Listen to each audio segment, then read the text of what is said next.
ҳамаи салом алайкум бародаро, хуш омадем ба канали СМ Sharipov. бо шумо ҳастам ман Муҳаммад Sharipov. имрӯз дар видео тамошо мекунем аз ҳама моментҳои шармоваре ки дар прямой эфир рух додагиянд. Любой одам дар баромад карданаш хатогӣ мекунад, не ки прямой эфира разницаш ай видеое ки баъдан мебурад дар ЧИЯЙ ки прямой эфира монтаж карда намешавад, яъне ки прямо чӣ коре ки рух мета одамо метавонанд бинанд. Ҳавози боша тамошо мекунем ҳама хел моментҳоро.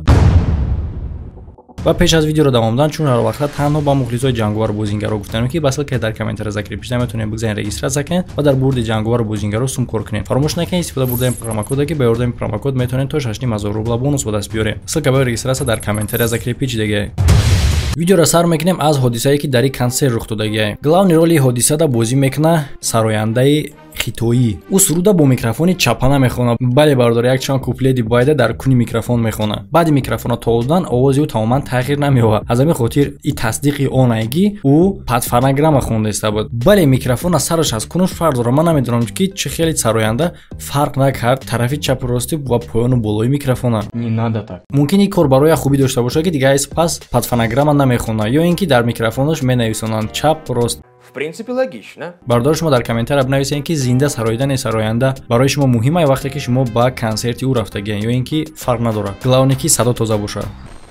Бале бародор, истифода бурдани фонограмма ҳамин қадар пеш рафта шидагие ки бисёри сарояндаҳоро намефаҳме ки ҳам ба фонограмма хондиста ё ин ки не, яъне ки чӣ қадар туғрӣ мехона баробари овози худаш. Не ки мешава ҳолатҳое ки вақти бисёр сарояндаҳо баландӣ намекунанд ва хеле ҳам шармандагии калон мекунанд дар байни аудиторияи хеле ҳам калон. Ва ҳамин хелкор рух додагия бо сарояндаи ҷаҳонӣ Кэти Перри. ӯ талантеро мехоҳад ба мухлисош нишон буда ки чунин талант дар ӯ вуҷуд надорад, яъне ки навохтани най. Ва дар вақти найнавозӣ ҳамин қадар реаксияи мухлисош ба ӯ маъқул мешаванд ки аёдаш мебурояд ки вообще-то бояд ки баробари ҳамун звук худша ҷумондан бигирад.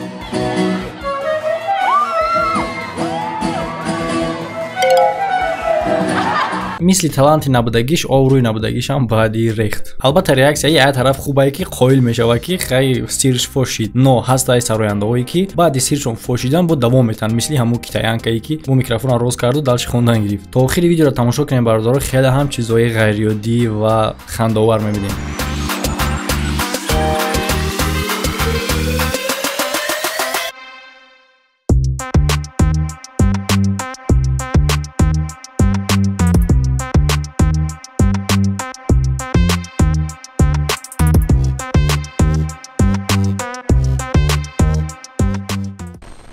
моҳи марти соли 2020 вақте ки пандемияи коронавирус ба тамоми ҷаҳон паҳн шидагӣ буд, намояндаҳои халқии ҳар як давлат баромад карданд то ки одаморо бифаҳмонанд дар бораи эҳтиётона ва тоза рафтор кардан то ки гирифтори беморӣ нашаванд. ва дар ин баромадҳо баъзеҳош агар шармандаоварам набошанд, хеле ҳам ғайриёддӣ ба назар мерасанд. Сардори вазорати тандурустии округи Санта-Кларафи Калифорния Сара Куди вақти баромад карданаш одаморо мега ки рӯотона ба дастотон нақапен, чашмотона нақапен, даҳантона накоен. мақсад ин хеле шумо метавонед ки инфексияро паҳн кунед дар организми худтон ва тамошо кунед ки дар вақте ки ҳамин суханҳоро гуфтаистае, одамо дар ҳамин хел кора тавсия кардаистае, худаш чӣ кор мекунад?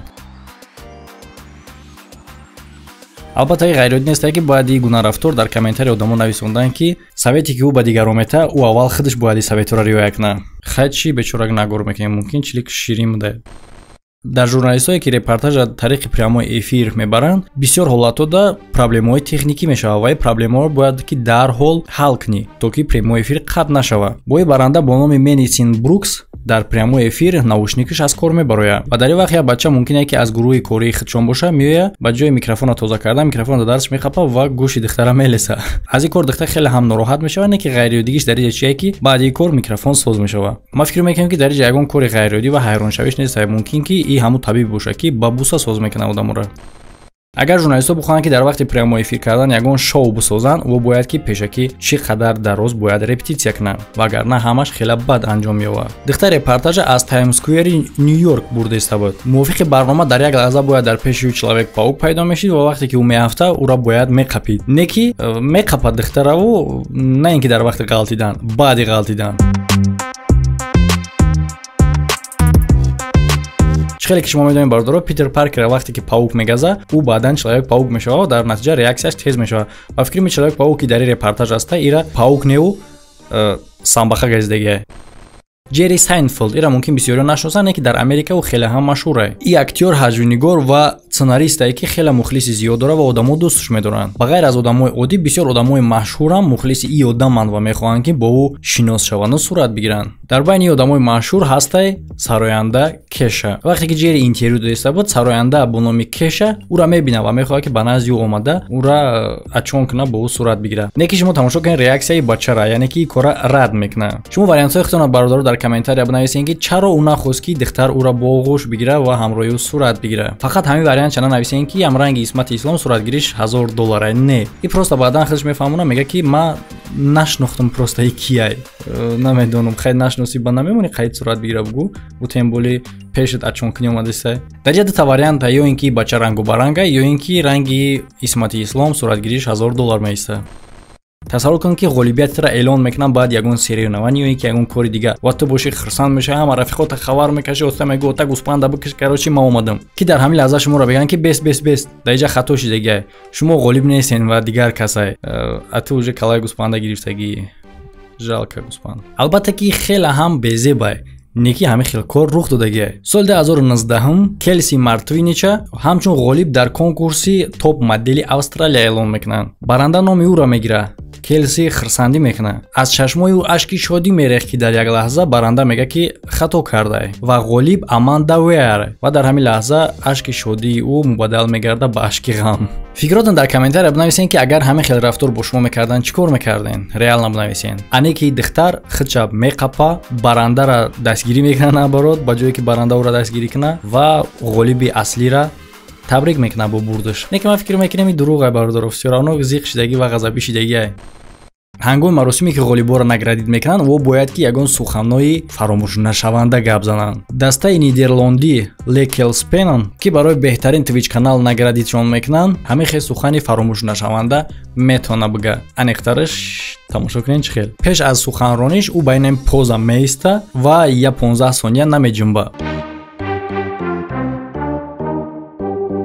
و بعدا در وقت سخن گفتن هیچ گپ در سرش نمیه و دلش میشوره تو که در زال نپرتام گفتم میگریزه ز کلیسا میروه. نمیدونم از چی کاری خیشته اینه که یک ورسیه در سری من است. ممکنه که این برنده دانش بوم میکرد و میکروفون بوی دانیم رو گرفته و در پیشی وقتی مون دلش شورید. شما واریانت خودتون در کامنتاری بنویسین. در بین تماشابینای بسیار برآمد کردن این آسان نیست. تو باید که هر یک سخن خیلی اهمیت بدی برای اونایی که تر خیلی هم آدمای زیاد تماشا دارن و با ایزاپیس در تلویزیونا میروه و هم خیلی کار شرم‌آور رخ داده با دختر تنیسیستای استرالیایی. سال 2016 هم در وقت سریونوانی از او اینترویو میگیرم. خبرنگار با او یک سوالی عادی میته. در سوالی برنده با جای اونه که بگه که من زور بازی میکنم میگرده میگه که من از قفا زورم.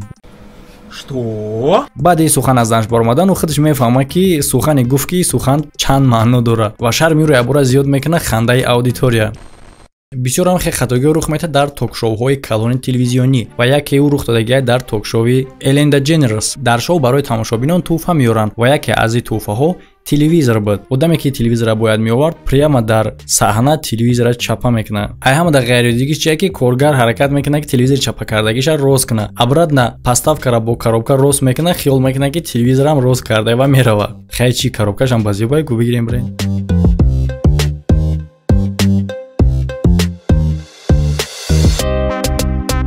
ممکن بسیاری باید چون باشه که ماه نوامبر سال 2019 ایلون ماسک презентацияи пикапи науша Tesla را گذراند با نام Cybertruck. درباره презентация مدت خیلی هم دراز با تمام جهان گپ میزدند. یعنی که برای چی؟ کاری که در презентация رخ داد هیچ انتظار نبود و در اوج главный инженерش گفت که ماشین خیلی هم پرقوته و برای تصدیق کردن سخنهای خودش یک کوالی کلونه میگیره بعد در روی ماشین میزنه. بله در روی ماشین ضربه کوالا میقپند. نیکو بدن میخواد که با قوت شیشه هاش هم تفتیش کنه و یک شری آهنی را گرفته با تیریزه میپرته. تماشا کنین که چی گپ میشه. البته خیلی هم حالت شرم‌آور بود هم برای خود ایلون ماسک هم برای دیزاینری او. همین خیلی دیم شیشه هم میزنن دیم شام میشکنه و او میگن که این خطاگی را اصلاح میکنن. نیکی با درجه گپ که آیا در اصل خطاگی بود ممکن همین خیلی مارکتینگی خود بود که ایرا همه ابسوجدات کنه. ابسوجدات کردن برداری خودش یک نمودی رکلامه تمبولی رکلامه به پول. вақте ки ту сардори давлатӣ ту ҳақ надорӣ ки дар камера ягон шармандагиро нишон будӣ барои он хотире ки аз ин кор ҳама тамоми ҷаҳон дарак меёбад. Не ки фаромӯш кардан дар кор нест ки президентҳо ҳам мисли дигар одамои оддиянд. Хеле намедонам ки одамои оддӣ хеле намегарданд ба фикри мо. Тамошо кунем бародаро, дар пои Доналд Трамп чияй? Туалетни бумага. او چه خیلی در پا چسبیدگی و فکرم که خودتون دقت کردین. انا برای چی او کارولی که در ویدیو پیشینه گپ زدم با خودش مخصوص کارگری داشت که توالت او را همراهش گرفتم میگردم. با فکرم که دونالد ترامپ هم باید همین کارگر داشته باشه. کسی که ویدیو را ندیده باشه برادرها با پادکست که بدرین تماشا کنین. درباره خیلی هم پوچوهای ظالم که یک کارایی میکردن که تماما با عقل آدمیزاد توری نمیگیره. ویدیو با پادکست که در کانال هست بدرین تماشا کنین. البته اگر خیلی کار با آدمای عادی رخ بده را فهمیده میشه که نخود که این گونه کار با پرزیدنت رخ بده و آدمایی که در اطراف او بودن و کجورا نگاه میکنن ممکن با فکر پریکش نگاه داشتن تا که از شمال نپره. نیک درجه یک سوال ما جواب نداریم که آیا با پرزیدنت نوی آمریکا میتونه که همین خیلی کار رخ بده یا اینکه کاری دونالد ترامپ برای درس میشود دیگه توالت نمیره یا اینکه نخترش مخصوص رابطنیکی میگیره که از دمیوس لیدیت کنه.